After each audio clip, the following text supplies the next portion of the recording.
Hello, chers abonnés, très heureux de pouvoir partager avec vous ces quelques minutes.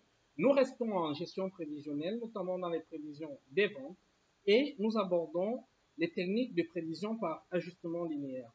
Disons que dans les précédentes vidéos, dont les liens seront en description dans cette vidéo, nous avons abordé la méthode des points extrêmes. Ensuite, la méthode des doubles moyennes, encore appelée méthode meilleure. Aujourd'hui, nous allons parler de la méthode des moindres carrés, qui parmi les trois est de loin la plus complexe, mais la plus importante, tout simplement parce qu'étant la méthode utilisée par les logiciels professionnels, à l'instar de Excel, dans les fonctions de prévision. Si vous êtes bien installé, nous allons décrypter ensemble la méthode des moindres carrés.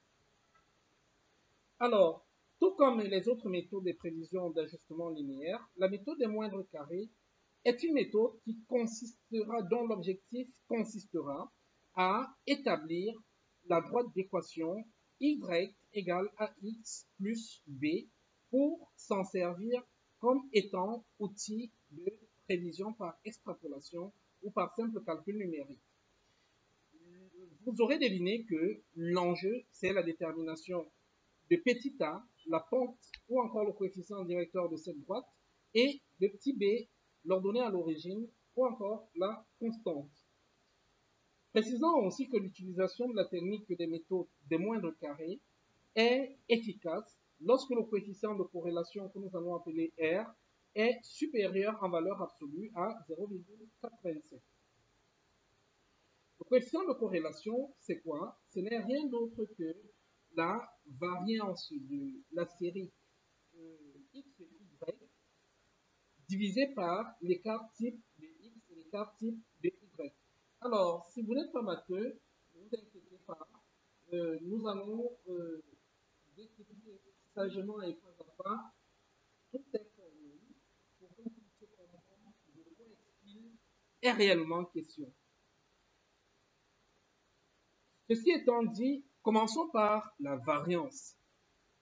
La variance du produit x, y n'est rien d'autre que la différence entre la moyenne des produits x, y et le produit des moyennes de x et de y. Les moyennes, nous allons les appeler expériences mathématiques et nous allons le noter E, d'accord?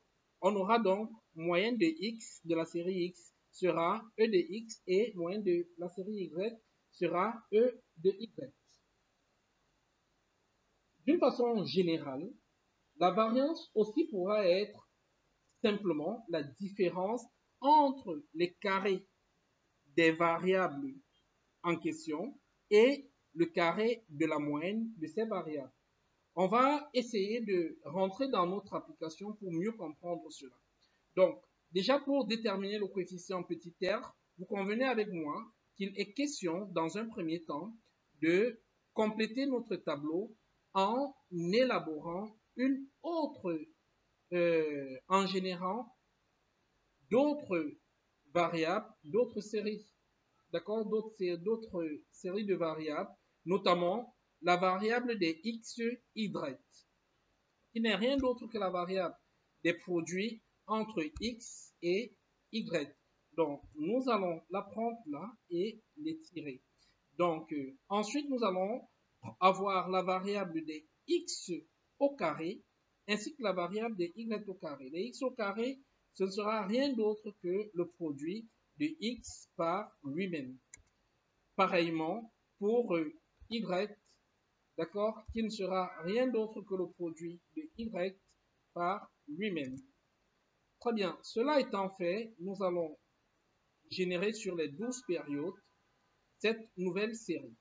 Et à partir de là, nous pouvons donc calculer les différents éléments qui nous permettront d'atteindre la variance, d'atteindre le coefficient de corrélation. Donc, venons donc au calcul de la variance. On a dit variance de x, y est égale en moyenne du produit x, y moins le produit de la moyenne de x par la moyenne de y. On va donc rapidement calculer les moyennes. D'accord?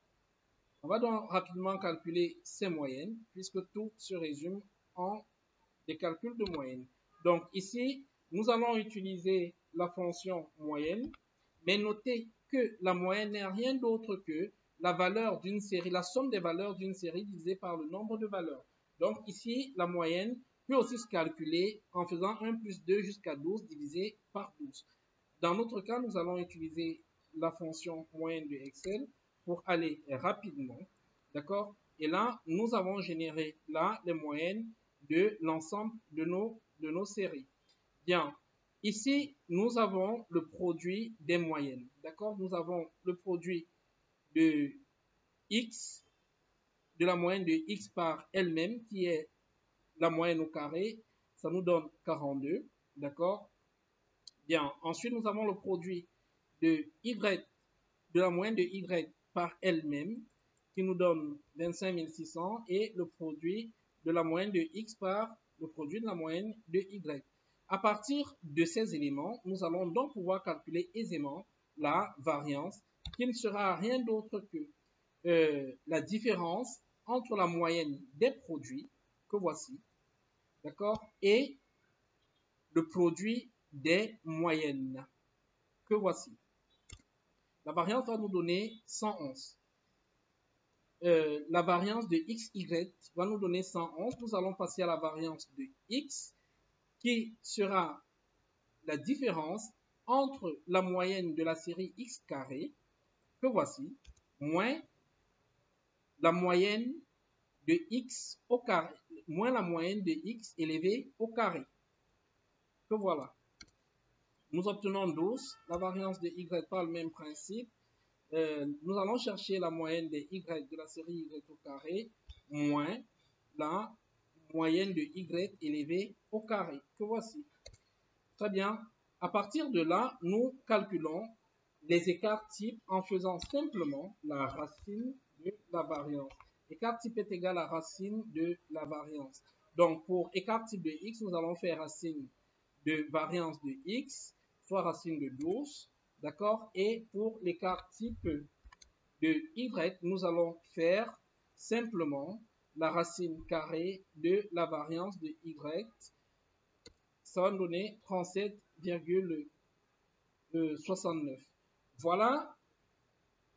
Nous avons donc désormais tout pour pouvoir calculer le coefficient de corrélation, qui ne sera rien d'autre que la variance des xy divisé par l'écart type de x multiplié par l'écart type de y. On aura donc variance de xy, c'est 111, que va diviser ici, que va diviser l'écart type de x multiplié par l'écart type de y.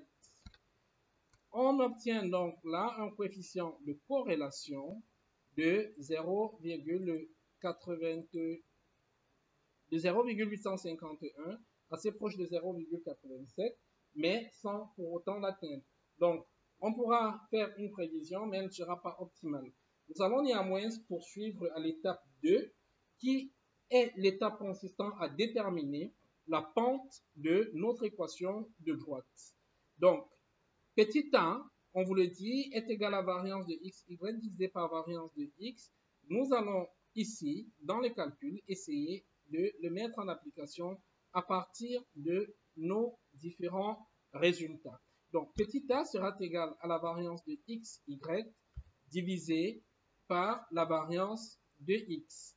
Ça va nous donner 9,30. D'accord? Et là, nous avons terminé avec la deuxième étape. Nous passons à la troisième étape, qui est l'étape de détermination de l'ordonnée à l'origine, en supposant que la droite de régression de y en x passe par la moyenne de x et la moyenne par le point des moyennes de x et de y. On peut écrire que, on peut dire que les points moyens e de x, de coordonnées e de x et e de y vérifient l'équation du type y égale à x plus b. De là, on peut tirer que la constante b ne sera rien d'autre que la différence entre e de x et a multiplié par e de x. que nous allons donc rapidement euh, mettre en application numérique ici, d'accord, en calculant notre petit b.